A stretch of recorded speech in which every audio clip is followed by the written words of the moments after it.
Jail की कोठरी में बंद मनीष कश्यप को मिली बड़ी खुशखबरी। 275 दिन बाद जेल से बाहर आने का आया फरमान। 10 दिन पहले ही बिहार में मना न्यू ईयर का जश्न। सड़कों पर उमड़ा मनीष के समर्थकों का हुजूम। आगे बचे हैं दो रास्ते। चुनाव नहीं नए तरीके से बदला लेगा। आरजेडी के गढ़ में ही तेजस्वी को करेगा ढेर। हो गई पूरी तैयारी। बिहार के लाल मनीष कश्यप को आखिरकार जमानत मिल गई। सिविल कोर्ट में सभी मामलों में जमानत का आदेश जैसे ही बेऊर जेल पहुंचा, मनीष कश्यप एक बच्चे की तरह उछल पड़े।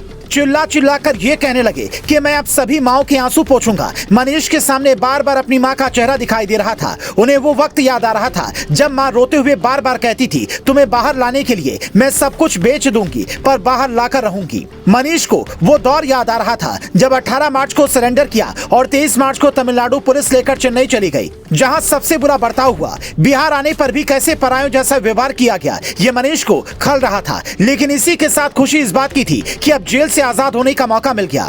इधर मनीष अपने दिलो दिमाग में तमाम बातें सोच रहे थे, उधर मां खुशी के आंसू बहाते हुए लोगों को मिठाइयां बांट रही थी। एक मां जिसका बेटा 275 दिनों से जेल में बंद है, वो इस बात के इंतजार में थी कि कब बेटा आए और उससे गले से लगाकर कहूं कि अब तुम्हें कहीं नहीं जाने दूंगी। मनीष के समर्थकों का बिहार की सड़कों पर हुजूम उमड़ पड़ा है। पर सवाल यही है कि पत्रकारिता को 360 डिग्री घुमा देने वाली मनीष कश्यप पत्रकारिता करेंगे या नेता नगरी में व्यस्त हो जाएंगे। जेल से जैसे छूटेंगे उनकी मुलाकात बीजेपी के बड़े बड़े नेताओं से होने वाली है, जिसके बाद कयास ये भी लग रहे हैं कि मनीष कश्यप को तेजस्वी के गढ़ से उम्मीदवार बनाया जा सकता है, ताकि एक तीर से दो निशाने सज जाएं। अगर मनीष स्मृति ईरानी की तरह बीजेपी के लिए तुरुप का इक्का साबित हुए तो समझिए कि अगले कुछ सालों में तेजस्वी के घर में सियासी मातम छा जाएगा, क्योंकि लालू की बात तेजस्वी से ही आरजेडी को सबसे ज्यादा उम्मीद है। अगर तेजस्वी एक बार हार गए तो फिर दोबारा जीत मुश्किल हो जाएगी और ये उनके करियर का भी बड़ा दाग होगा। हालांकि तेजस्वी को हराने के लिए बहुत बड़ी प्लानिंग करनी होगी, जो सिर्फ अकेले मनीष नहीं कर सकते,